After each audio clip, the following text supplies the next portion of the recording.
Roger Clemens. Here we go. He's got the third most strikeouts all time behind Nolan Ryan and Randy Johnson. His 138 pitching WAR is third highest all time behind Cy Young and Walter Johnson. His 354 wins are top 10 all time. His 7 Cy Youngs are the most in MLB history. That's 2 more than Randy Johnson. That's 3 more than Steve Carlton and Greg Maddux. His first Cy Young came at 23 years old. His last came at 41 years old. The argument can be made that Roger Clemens is the greatest pitcher of all time. 7 ERA titles, an MVP, 2 pitching triple crowns, 2 World Series championships. He checks every single box needed for induction and immortality except the honesty box. Clemens' name was in the Mitchell report 82 times in 2007, accusing him of using anabolic steroids. His name was brought up by his former trainer. Jose Canseco is on record saying that Clemens used steroids. Clemens obviously denied all this. Problem here is he denied these claims under oath before the U.S. Congress. In 2010, a federal grand jury indicted him on felony counts of perjury, contempt of Congress, and other charges. He obviously pled not guilty. The process led to a mistrial. 2 years later, he was found not guilty on all 6 counts of lying to Congress. What do you want to do? Do you want me to bring up the character clause again? I can read it for you. I read it for Vizquel. I'll read it here for Roger Clemens. Quote, voting shall be based upon the player's record, playing ability, integrity, sportsmanship, character, and contributions to the teams on which the player played. Player's record, amazing. Playing ability, second to none probably on the mound. Integrity, in the dumps. Sportsmanship, I don't know, don't really care to be honest. Character, in the dumps. You had to go through federal juries. And contributions to the team on which the player played. He passes that with flying colors. Do we ignore that just because the numbers are so unbelievably, stupidly, absurdly, fantastically outstanding? That's the big question. My thoughts. I sent this text to a friend. Here we go. Here's my line on steroid users in the Hall of Fame. If you were clean with your numbers, are you a first ballot Hall of Famer? If the answer is yes, then you get in. If you are clean with your numbers, are you a first ballot Hall of Famer? If the answer is maybe or no, then you don't get in.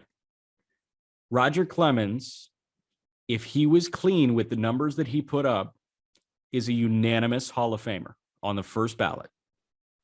He was not clean. He, even though proven not guilty, we could pretty clearly say lied to Congress. How do you deal with it? My answer is he's a Hall of Famer.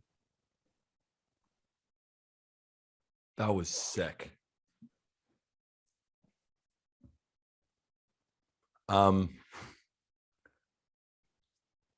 He's a Hall of Famer. And my only thing with that argument, because we just don't know how the steroids affected each person. We don't know exactly when they started taking it. I have to let them all in or all none of them. I cannot play this game. And I respect your opinion on that. It's not a wrong opinion in any sense of the imagination. It's all up for your interpretation. That's why it's our vote. Roger Clemens' career is so nuts. It's stupidly nuts. He was so good. And I knew he was good. Clearly. But when you said 138 career pitching WAR, I almost threw up. You think about that. You think about the names you hear and they send shivers down your spine. You think about career strikeouts, Nolan Ryan, Randy Johnson, Roger Clemens, full stop. You think about pitching WAR, Cy Young, Walter Johnson, Roger Clemens, full stop. Won 7 Cy Youngs. 7. And I think, so we just talked about Roger Clemens in comparison to a lot of other guys who you could make the argument either way. Like, I think, for example, like Scott Rowland should be in the Hall of Fame. I think Bobby Abreu has an outside shot. But then when you talk about the guys like Roger Clemens, when you're talking about other guys who should make it, and Scott Rowland in his 70 career WAR was phenomenal. And then you have 138, almost double. Yeah. Foolish Baseball had a pretty funny tweet last week, maybe 2 weeks ago. He's great. I love that dude. He's hilarious, Bailey. He's hilarious. And he said, I love the Hall of Fame conversation because people are arguing about Bonds and Clemens like we have to look at their playing credentials. I haven't heard one person say, maybe Barry Bonds wasn't a good enough player to get it. Like, Roger Clemens, if anybody says, I don't know about the numbers, then like they should get checked. He's got the best numbers of all time of any pitcher. I mean, if you look at strikeouts, Nolan Ryan's the gold standard, but Clemens has a better ERA. Clemens has more pitching WAR. Like, I mean, he's got more strikeouts and more Cy Young. I mean, the Cy Young Award is named after Cy Young, but he's got more strikeouts and more ERA titles than the two guys that are above him in pitching WAR. I mean, like, the argument's totally there that he's the greatest pitcher of all time, but he's never going to be known as the greatest pitcher of all time because he juiced. Is that the only thing being taken away from him, or is the Hall of Fame being taken away from him? I'd vote for him if that's any consolation. His 1990 season was so crazy. He's got some seasons where you're just like, God, dude. I mean, like Barry Bonds, 1.93 ERA, finished 21-6, 228 innings pitched with a 1.08 WHIP. He was unhittable from 1986 to 1992 with the Red Sox. He was as good as it gets. And then he had a little bit of a blip in 1993, but then he's right back at it in 94 with a 2.85 ERA before the season got cut off. And then he goes to the Blue Jays, and he is elite. In 1997, 2.05 ERA. He went 21-7, struck out 292 batters in 264 innings. You just don't get that amount of innings from any pitcher ever anymore. And then he follows that up the next season with a 20-6 record, 2.65 ERA, 234 innings pitched, and 271 strikeouts.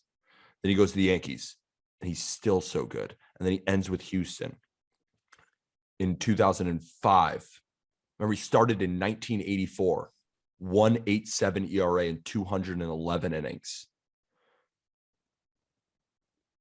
He's a Hall of Famer. Sorry. He had an ERA plus better than 210 3 times in his career. Dude. 3 times. He was 110% better. Mariano Rivera's career ERA plus is 205 as a reliever. And Roger Clemens, I know he took steroids, but he was also pitching to guys who took steroids.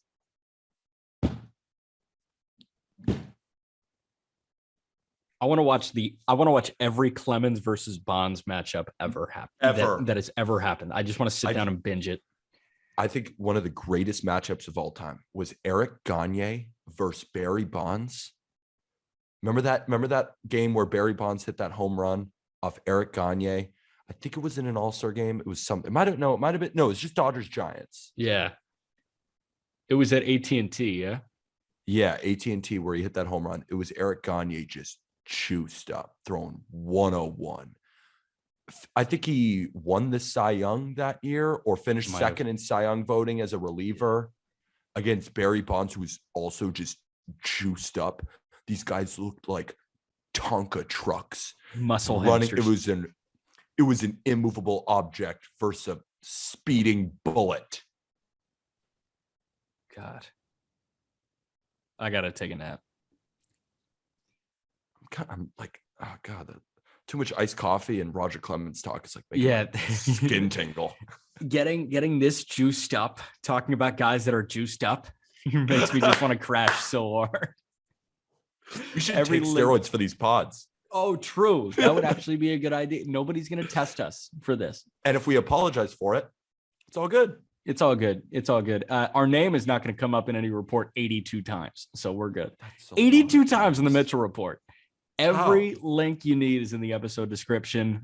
We will not put the Just Baseball merch link in the episode description 82 times.